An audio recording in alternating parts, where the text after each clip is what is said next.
देश भर में डॉक्टर भीमराव अंबेडकर के नाम पर सियासत तेज हो गई है। कांग्रेस पार्टी 27 जनवरी को अंबेडकर की जन्मस्थली महू में एक बड़ी रैली आयोजित करने की तैयारी कर रही है। इसी बीच इंदौर में संत रविदास और अंबेडकर की प्रतिमाओं के अपमान का मामला सामने आया है, जिसने राजनीतिक माहौल को और गर्मा दिया है। पूर्व मुख्यमंत्री दिग्विजय सिंह ने इस घटना पर कड़ी आपत्ति जताई है। उन्होंने आरोप लगाया है कि इंदौर के विधानसभा क्षेत्र 5 के आरी 2 इलाके में जिला प्रशासन और नगर निगम ने बिना किसी नोटिस के संत रविदास और डॉक्टर अंबेडकर की प्रतिमाओं को हटा दिया। दिग्विजय सिंह ने दावा किया है कि इन प्रतिमाओं को जीप में पैरों के नीचे रखकर ले जाया गया, जो न केवल अपमानजनक है बल्कि प्रशासनिक संवेदनहीनता को भी दर्शाता है। पूर्व मुख्यमंत्री दिग्विजय सिंह ने इस दौरान मीडिया के तमाम सवालों के जवाब भी बेबाकी से दिए। सतीश शर्मा की रिपोर्ट।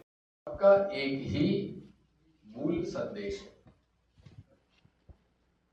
इंसानियत। हर धर्म अपने पालन करने वालों को एक ही उपदेश देता है, सत्य बोलो, प्रेम सद्भाव का बर्ताव करो और सभी धर्मों का सम्मान करो। दूसरी तरफ राष्ट्रीय स्वयंसेवक संघ की विचारधारा है, जो कि इस पूरे जो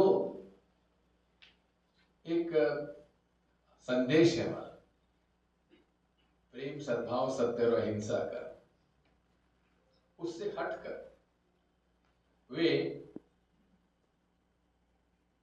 एक नफरत का माहौल कायम करते हैं। केवल आरएसएस ही नहीं, इसके अंदर वो सारे लोग, वो सारे कट्टरपंथी लोग, चाहे किसी धर्म के हो, जो अपने धर्म को दूसरे धर्म से बेहतर बताने का जो प्रयास करते हैं, वो टारगेट करते हैं कि फला धर्म जो है उसका जो भी अनुपालन करता है वो राष्ट्रद्रोही है।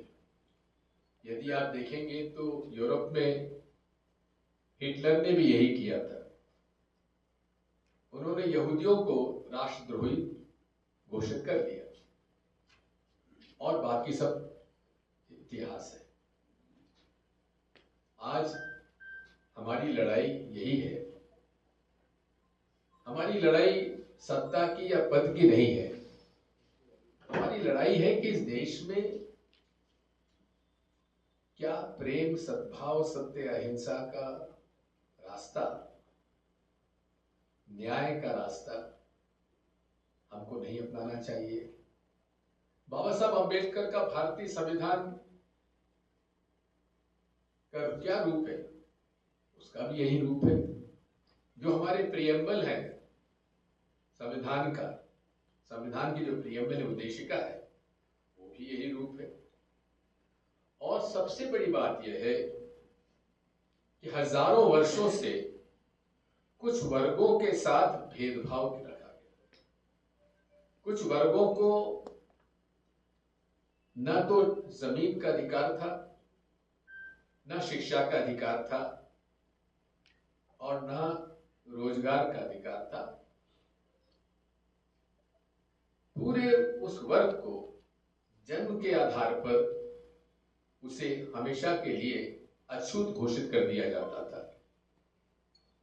इन सब बातों को लेकर भारतीय संविधान लिखा गया और महात्मा गांधी जी ने, पंडित जवाहरलाल नेहरू जी ने, सरदार वल्लभ भाई पटेल जी ने, गुलाम आजाद साहब ने, जो भी उस समय देश की सरकार 1949 में थी, उसमें जब भारतीय संविधान लिखने के लिए चर्चा हुई कौन को मौका दिया जाए, तो महात्मा गांधी जी ने कहा कि उसी व्यक्ति को देना चाहिए जिसने कि अपने जीवन काल में उत्पीड़न सहा है, जिसने गरीबी देखी है, जिसने हजारों साल के जो उस वर्ग पर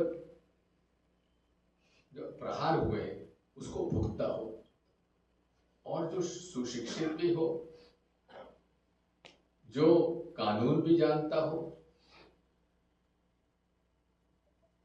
ऐसा व्यक्ति केवल एक व्यक्ति डॉक्टर भीमराव बाबा साहब अम्बेडकर, और उनको ये मौका दिया गया। बाकी सब इतिहास का अंग है। साथियों, एक तरफ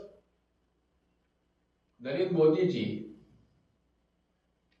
सदन में आते हैं तो सदन के पहले जिस दिन उन्होंने 2014 में लोकसभा परिसर में वे आए, उन्होंने सीढ़ियों पर ढोक देकर वो अंदर घुसे।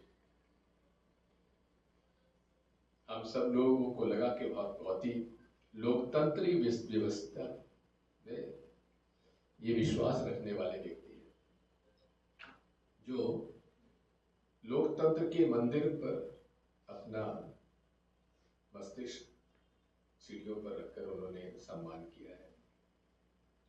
लेकिन हुआ क्या? ठीक उल्टा।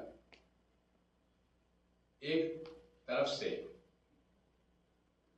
विपक्ष को न बोलने का मौका और पूरे के पूरे विपक्ष को निलंबन करने के कई अवसर आए। अभी फिर उन्होंने 75 साल हुए संविधान को उसके लिए आयोजन किया। भारतीय संविधान के 75 वर्ष की चर्चा लोकसभा और राज्यसभा में कराई, और उस सदन की कार्यवाही के समय अमित शाह जी, जो कि नरेंद्र मोदी जी के एक विश्वास पात्र व्यक्ति हैं और एक दूसरे की वे पूरक हैं, उन्होंने इस अपमानजनक तरीके से कहा कि ये क्या करते हो बाबा, अम्बेडकर अम्बेडकर अम्बेडकर अम्बेडकर कहते रहते हो। अरे इतनी बार भगवान का नाम लिया हो तो 7 बार स्वर्ग मिल जाता। ये क्या कहने की आवश्यकता थी? क्या ये सम्मानजनक वक्तव्य था अमित शाह जी का? इन सब बातों को लेकर कांग्रेस पार्टी ने और सारी वो पार्टियां जो कि मूल रूप से जिस विचारधारा का उल्लेख मैंने किया है, उस विचारधारा जो मानते हैं, उन लोगों ने मिलकर अमित शाह जी का विरोध किया और उनसे इस्तीफे की मांग की, उनको बर्खास्त किए जाने की मांग की। नरेंद्र मोदी जी तो 1 मिनट भी अमित शाह जी के बिना नहीं रह सकते। क्या कारण है वो आप सब जानते हैं।